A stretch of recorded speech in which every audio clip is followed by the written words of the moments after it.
I'm AJ Van Wee, and I'm here with my great uncle, Gil Shaddick. I'm interviewing him about his experiences in World War II. He was in the Air Force in the 417th Bomb Group and 673rd Bomb Squadron from 1942 to 1945. We are at his home in Latham, New York. It is September 11th, 2011. What is your full name? Gilbert Gil Jr. When and where were you born?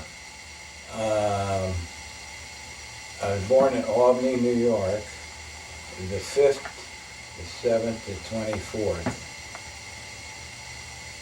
What was your pre-war education? Pre-war education. Wait a minute. Pre-war education. That was the schools I went to, or what? Mm-hmm. Well, I just went through high school and that was it. What was your occupation? I was a butcher for trade. That's all I can say about that. What did you do before the war? Before the war, I was, I remember now. I was a mechanic in a garage.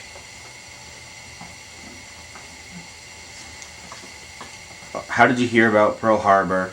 Where were you when you heard about that, and what was your reaction? My reaction is hard to explain because it was so long ago. And when I heard of it, I didn't put too much on it because I didn't know too much about it. When did you enter service? I entered service in 1942.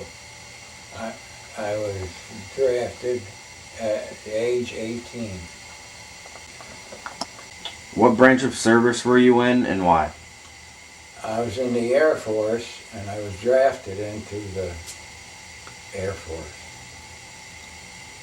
And they put me into the Air Force. That's the way it was. Is that what you want? Or they took me down there and they send you to different things, you know. And they sent me to the Air Force because of I was in the garage and splines I knew, you know, because it's part of the mechanic stuff. And I answered that, so they put me in the Air Force. Nobody else did. So that's how come I got in the Air Force. I started out in Fort Dix, New Jersey, in the Army. And well, you want me to say what now? When did you get out of the service? 1945. 1945. When I was in there, it was that every time we'd lose a plane, it'd get shot down or something. We had to get new ones. Well, you know, this is in New Guinea, jungle in New Guinea. We had Air Force, you know, we made runways in there and they sent the planes in. The new planes were falling into it. And you know, the first two planes we got in, and I was down there when they got down there, and there were women flying them. The thing shocked me more than in the jungle in the Guinea. They sent girls in with the new planes. It was the most, you know, it was really shocking. There were women driving them in. It was really something. What battles were you in? I was really in no battles because I was more or less behind the lines with the airplanes, you know, Air Force landing ground, and no real thing. One time I was at the tents, and it was early in the morning, almost dark yet. And the Japanese raided us, you know, started to bomb us. But we had planes on the ground, so we had to get down there and get them planes set to take off so they couldn't bomb. And that was a thrill. They'd be going down the drive and the trucks down in the to there, and we couldn't use their lights or they'd be bombing us. All right. And they were all gonna leave, and they said it's either you stay here or you go with us. So they put them in a net, brought them up, and put them in a boat. That's fun. That's cute, hon. Then when I got in the place, and I was, I was an invalid practically, and they started to raid us, and they put me out there with a machine gun. They said to me, "You're no good to us, you can't do nothing else now," because I was crippled, being operated on. Yeah. You were in a... And He's got to say that's Guinea all the all time. tropical. That's all tropical. And it's, oh God, it cut for a while. That's Yeah, good. that was, they come down, the natives would come down and do our laundry a lot. And they would, see, that's what I mean. I forget so much. Okay. They would come down and do our laundry and stuff like that. Well, we get our gas for the planes in that in the 55-gallon drum. We used to have to pump it out. Well, when you take the cover off of the barrels, they, they got rubber rings. Well, we could get our laundry done and everything else for them rubber rings, and they'd have them all over their arms. It was quite a thing. When the natives went in the ocean there and got you the food, remember you told us about it?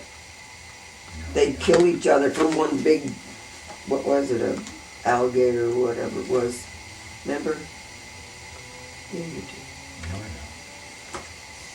We go out there to get fish out of the ocean, Yeah. and we take a bomb and take some of and make up a thing and throw it in the ocean. It'd explode in the water. The fish would come up, and we'd get them. That's what it was. And the natives would go with us, and we'd give them some of the fish too, for going in and getting the fish, that are floating on the top, because they go in swimming and put them in a boat, and that's the way we got our fish. It's all jungle, that's all, just all jungle natives and that. And it was quite an education, believe me. I mean, a good education. I don't mean it in a bad thing. It was real good. What about Manila? We got that ring from Manila. What about that? I don't remember. Okay. More or less a training thing when I was there. Do you remember when you told me that you went to this one place, all the guys, and the natives made a big dinner or something for you? Do you remember that? Okay. While you were over there working on planes and everything, what kind of planes did you work on? Well, we had two different planes. We had an A-20 and a B-225.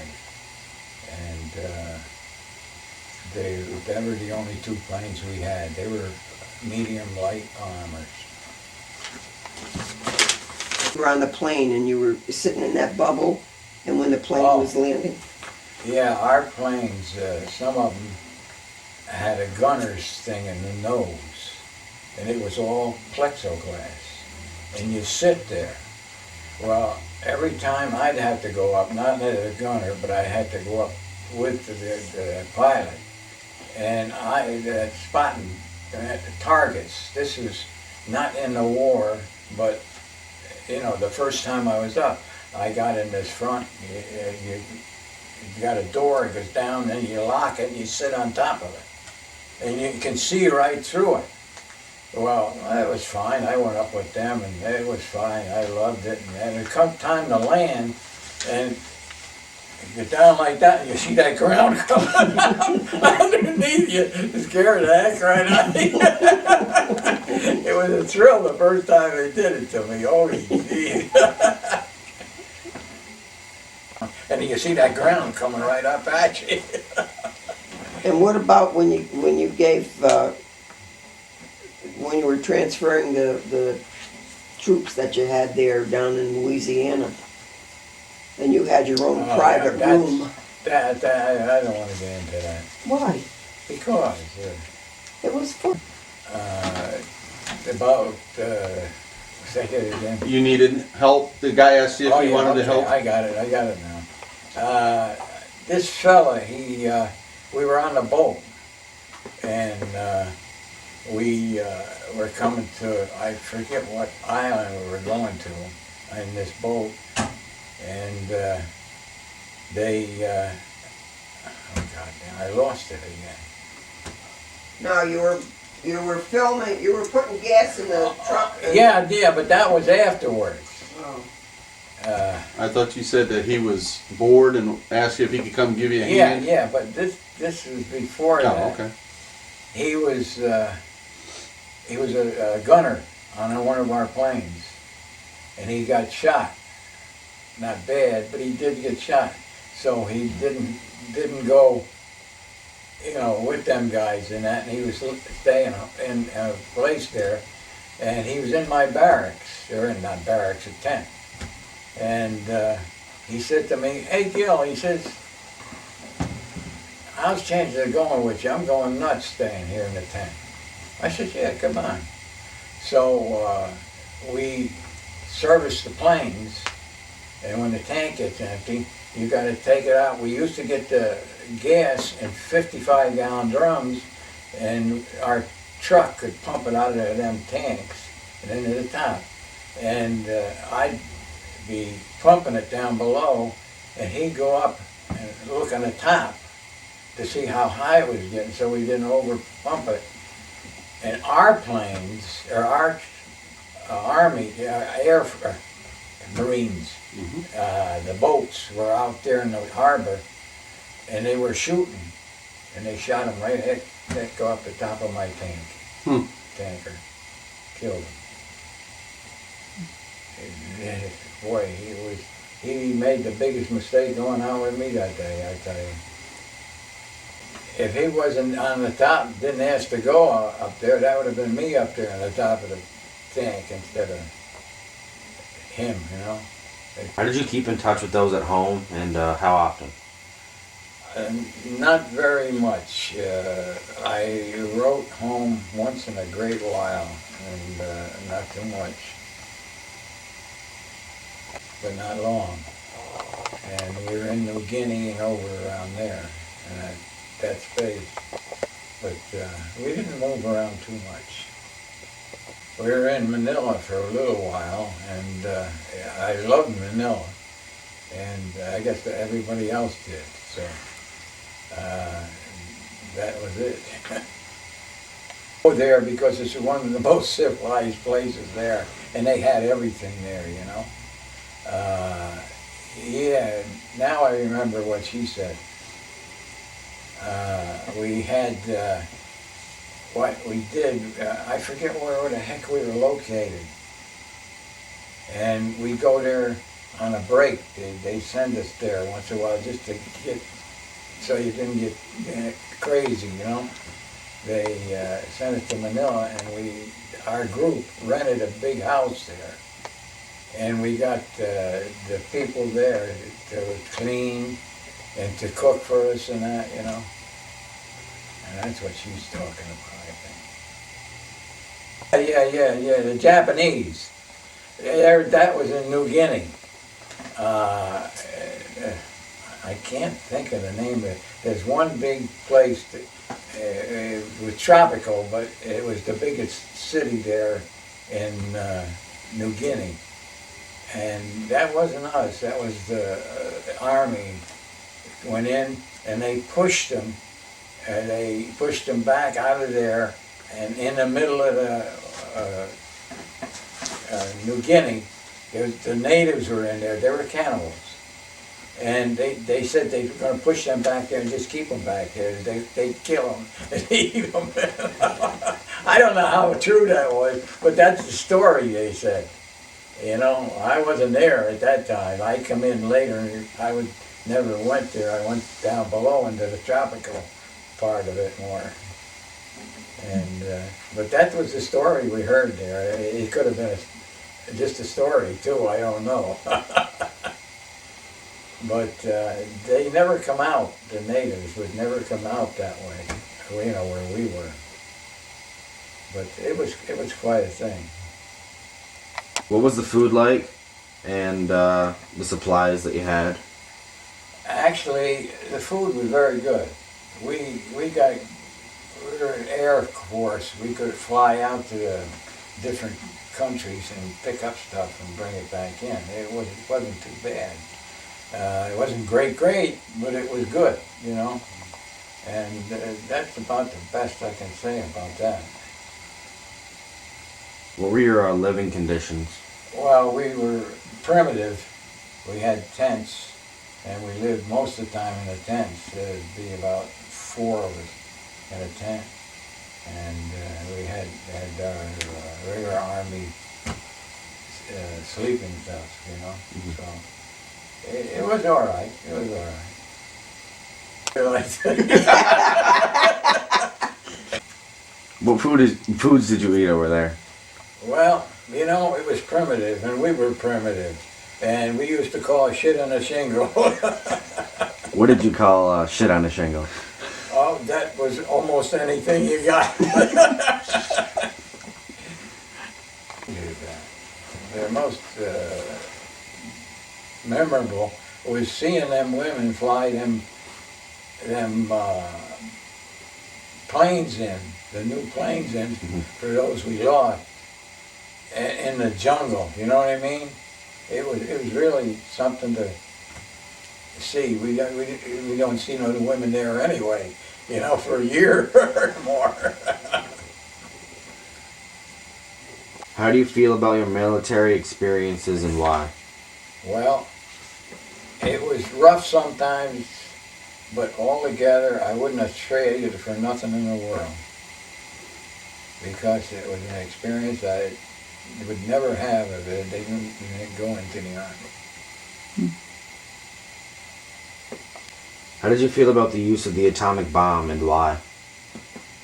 Well, I was glad we had it, and I dreaded the thought of it, but it was there and it helped us do what we had to do.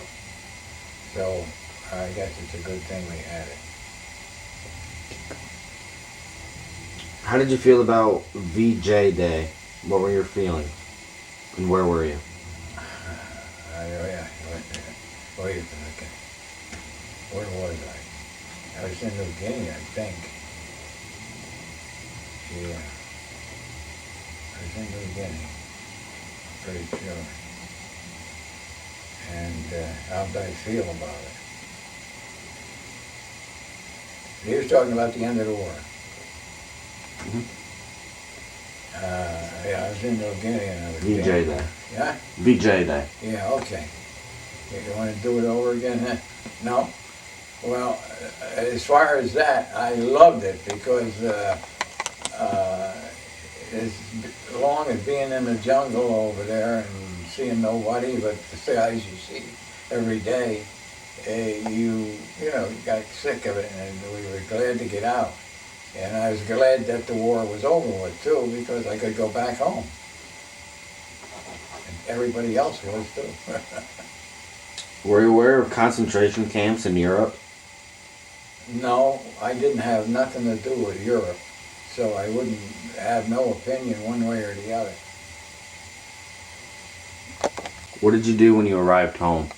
Oh, I was so glad to be there. I didn't know what to do, to tell you the truth. I tried to meet old friends and, your relations, your mother and your father, and it was just great. It was great to be there. What occupations did you have after the war?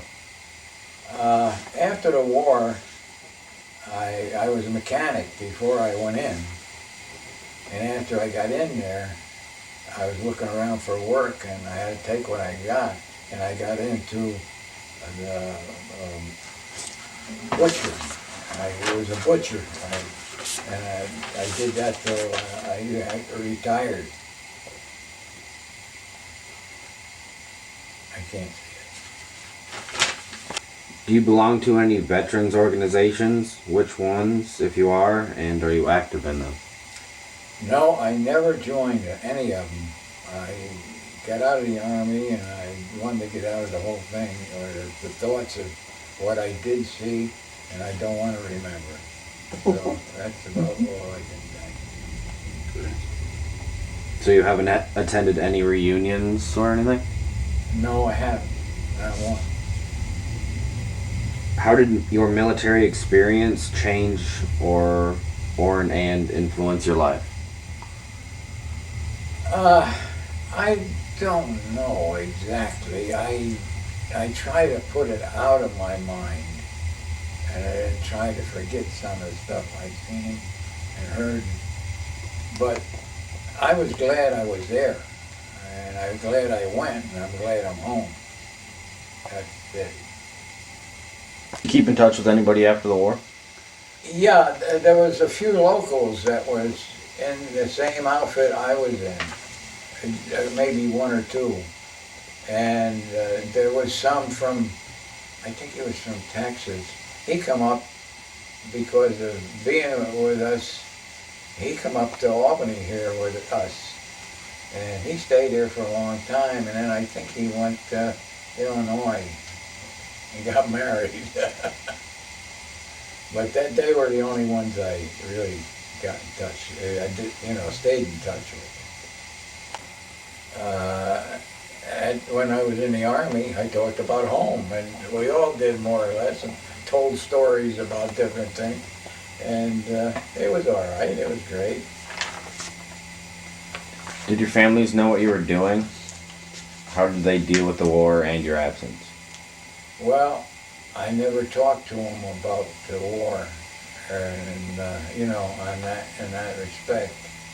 So they didn't know what I was doing, really. I figured the less they knew, the better off it. Do you find it hard to watch documentaries on the war today? It isn't hard, but I steer away from them. Do you recall your feelings when FDR died? No, I don't. How do you feel about the Japanese today? How did you feel then? Well, then, naturally, they're shooting at me. I don't really like them, But as people themselves in the country, I think a lot of them. Did you see any of our commanders in the field? Yeah, I did. I see a few of them, not for long, but I even spoke to a couple of them. But Do you recall which ones? who was it? Not offhand, but the top ones, I talked to two of them. I can't remember who they were. What was your motivation to keep going? Were there any times that you felt like giving up? Well, you had a lot of guys with you, and you had a lot of things to talk about, and you talked about them to relieve yourself. How close did you come to the enemy? Well, we were throwing distance. Bring them home. Well, a Japanese sword and 2 kimonos. Yeah, I got in one. Japan, after the war was over, I was over there, and they had warehouses, and they had swords, the Japanese swords, and the Army let each one of us take one sword and bring it home. I sold it. I got a lot of money for it. Yeah, it was a sword and a brief, to put them in. And they let every one of us have a sword and a thing, and they let us give us permission to bring them home. So sent them. One of them, because I was in the Air Force, and they kept them away from us, you know what I mean? Because they didn't want the airfields hurt or anything, you know? So I wasn't in much. I was in some boats that got hit. And I went over the side on one. Is that when you had your appendix out? I don't remember. No, they No, brought I him. did that home here, I think, the appendix. Huh? Didn't I have the appendix out No, here in the United States? no, you didn't. I didn't? No, you didn't. You had him out in Well, anyway, a field hospital. oh yeah, you're right, I remember now. You In a said field tent. Yeah. And they put you. It was an army cart. And they said to you about, we're all leaving if you want to stay here or you stay Yeah. with your unit. No, that wasn't what it was. He said to me, we were being attacked, and he says to me, you're going out in a point. I'm going to give you a big submachine gun, and you're going out there. You're no good to me. You can't do nothing. So they put me out on a point. Yeah, but didn't they put you on the ship? They put you in a big Oh net. yeah, that was, we were going someplace else. And we were in the hospital when I had it done. And the commander come in, he says, Gil, he says, we're gonna move. He says, I can leave you here in the hospital. I don't want to take you with us. But, he says, what I'm gonna do, if you want, I'm gonna take you out on a boat. I take you down in the ambulance, put the ambulance on a boat, take it out to the other boat. They're gonna drop a net, put you in it, and pick you up. I says, okay. He says, I got another friend of yours too that's going that way. So that's what they did with me. That's when they put you out by yourself with a gun. Yeah, after that. Yeah.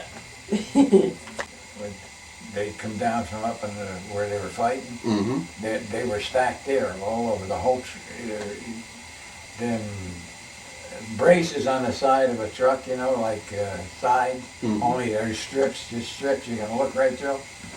They had guys like that, just stacked up the whole thing when they brought them down. Mm-hmm.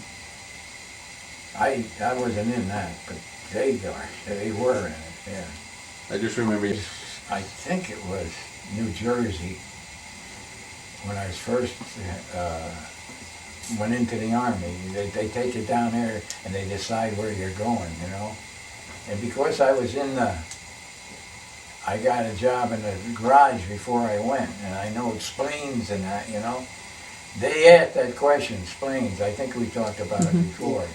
And the guy said, you're the only one that never answered that right.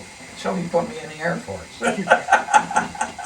No, but I'm talking about when you were transferring some of the troops down to Louisiana, and you said that they gave you oatmeal and it was so delicious and everything, and then they gave you a private room, and they had the other troops there in other.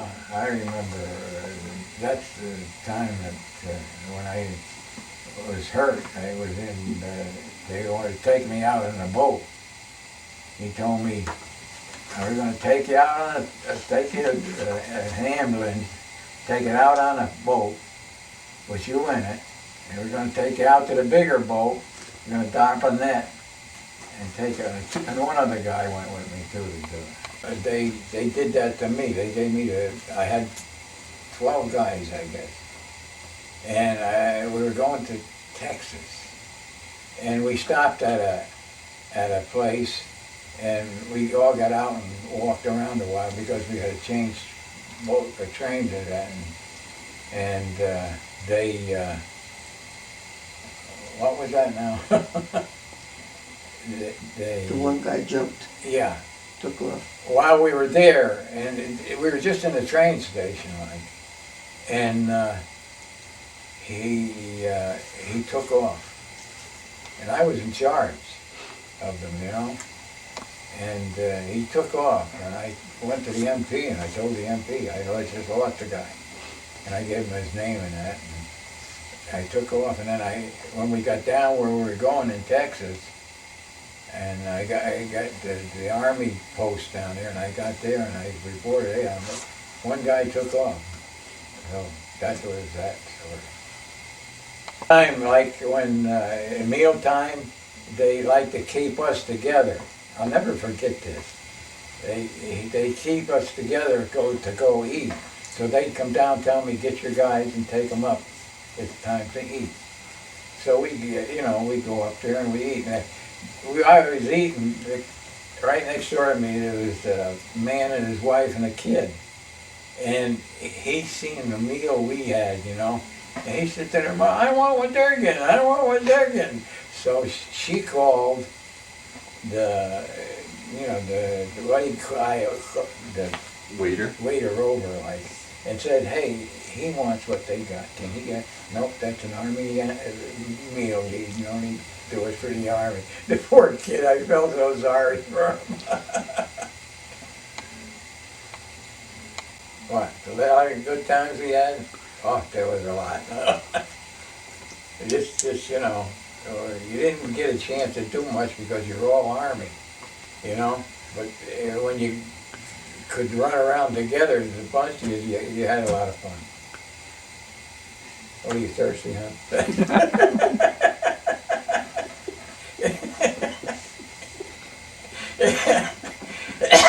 You could get the beer. Oh, I got it all over.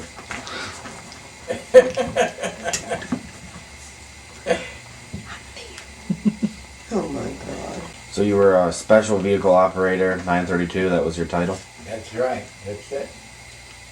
19 on. Well, I'd say that I was old enough to be in the Army. Yeah.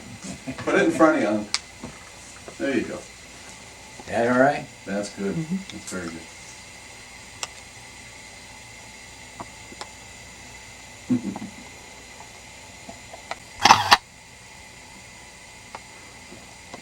This is when I...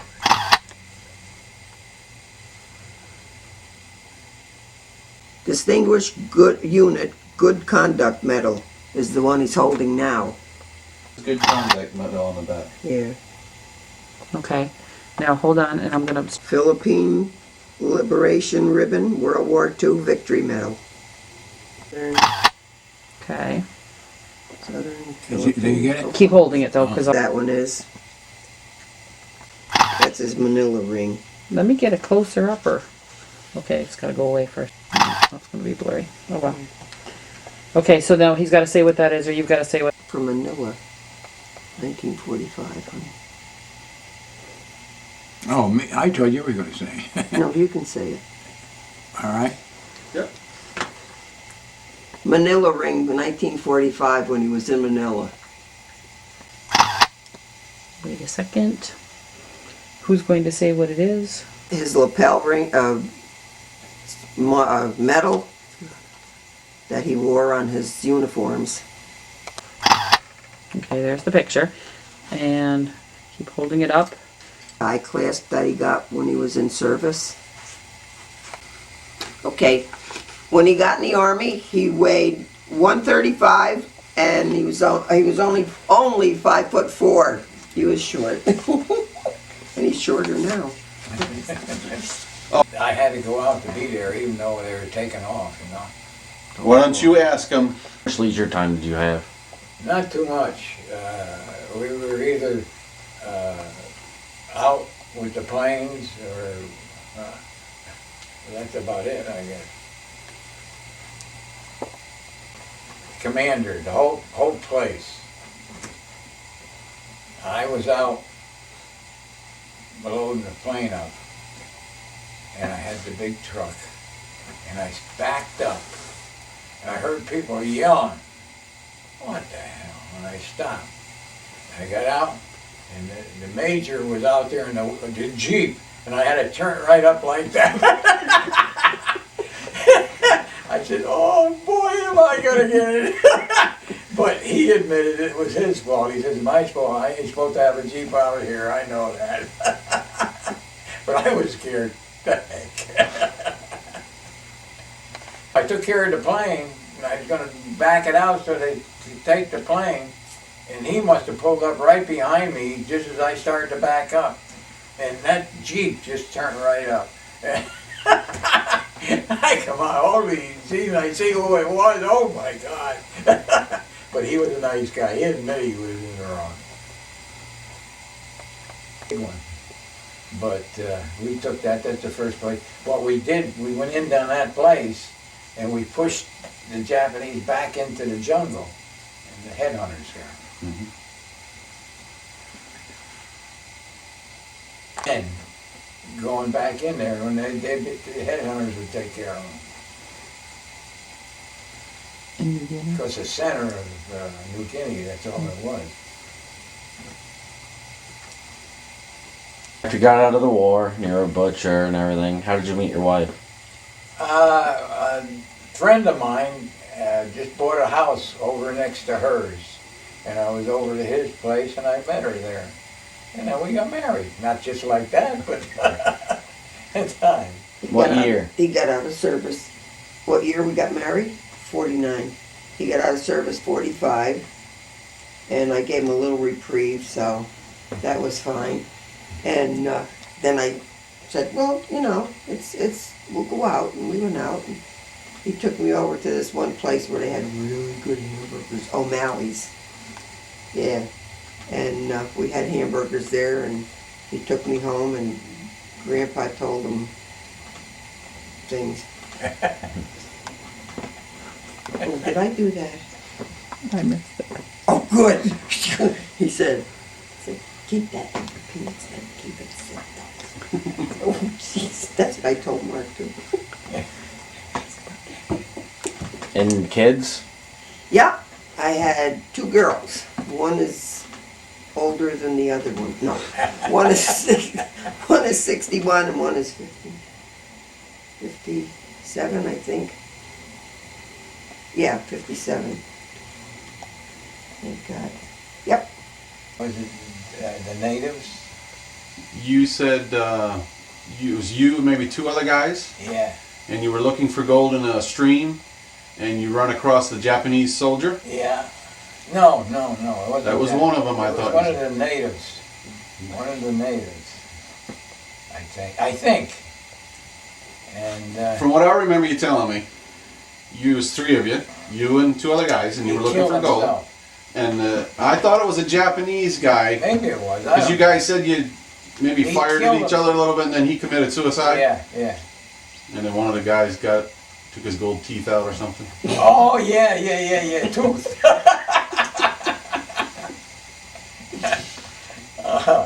That was something. He tried to mail it home. They wouldn't let him do it. They threw it away.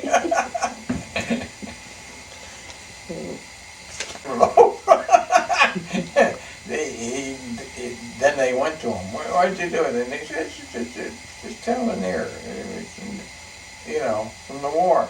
And they said, no way, you ain't gonna send that home. They took the tooth away. So it was a gold tooth? No, we were looking for gold in the creeks. But it was his gold tooth. It was the soldier's gold tooth that the guy took out, right? No. No, there was gold in the creek. That's what he was looking for, I guess, too, and we caught him there, you know. And only we were up on a hill and he was down in the valley. Mm-hmm. And he seen us and he started shooting at us, so we shot back and got him. Real war I got into other than bombing and stuff like that. So I was lucky. I was one of the lucky ones. Yeah, you used to go out on the plains strafing or whatever you called it, Oh, yeah. looking for whatever's. I had a laugh. Here in the States, we set up targets. And if the guys driving the planes, they come in and drop bombs. They're what they are. They're bags of white stuff. I don't know what that Flour. was. Maybe. And they dropped that, a bomb, and that's what it would be. And if they knew we were up there making the targets, they'd come in and scare the hell out of us like they were going to drop the bomb on us. And if they knew we were up there doing it, they'd do it every damn time. The pilots, you know. Oh, dear. I tell you what they didn't do. Go ahead, they tell him.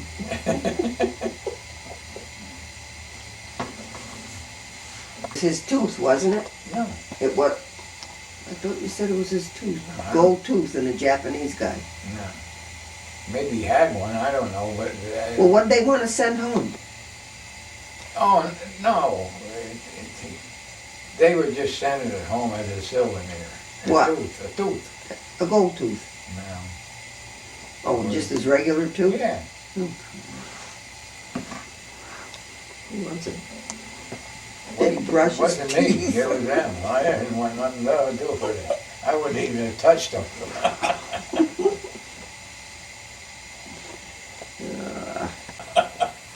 We chased them back, but we wouldn't go after them. They didn't come out by us either much.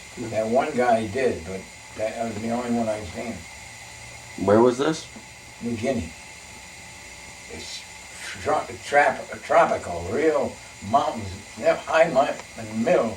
We lost a lot of our own planes. The pilots went high enough, and they went down up there. And I think we lost about. That's why I told you the girls come in with the planes, you know, when they wreck them.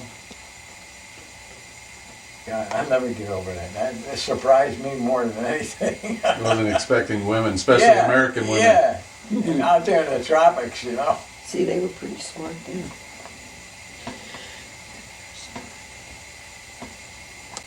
They weren't army, they were just delivering, or maybe they were, I don't know. But they were just delivering the planes. Mm.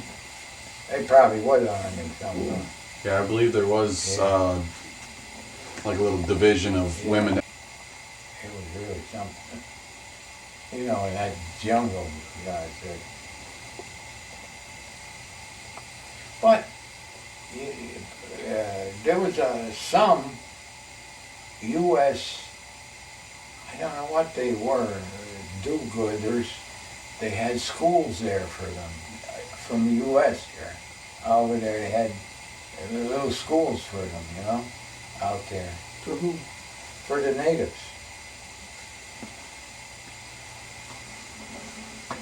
I just happened to think of it, you know.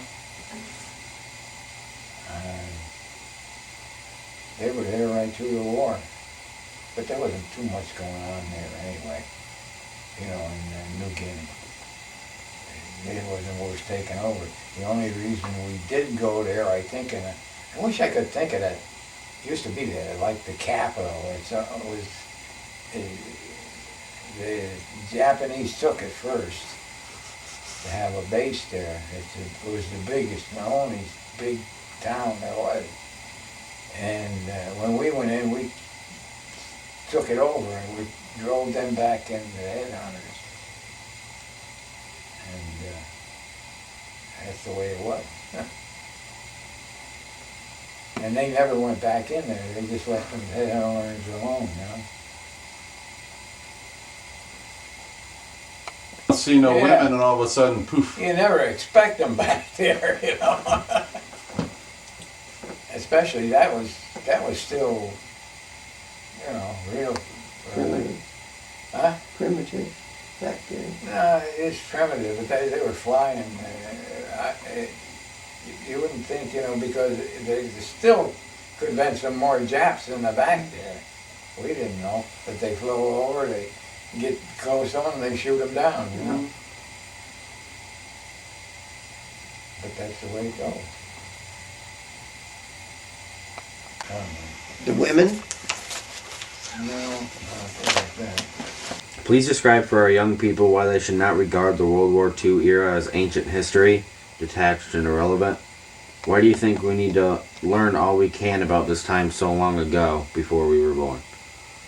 Well, it'll be history, and everybody should know the history of the country. So, what else could you do? But, you know, so everybody would know it, especially in schools and that.